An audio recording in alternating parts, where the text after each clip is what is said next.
नमस्कार, आप देख रहे हैं द हिंदू 24 न्यूज और मैं हूं आपके साथ साक्षी निर्वाण।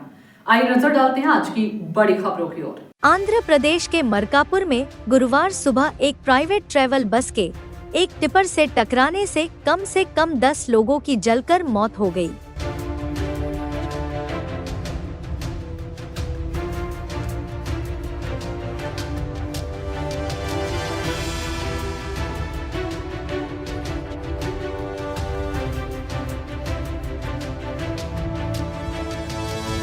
देखते रहिए द हिंदू 24 न्यूज।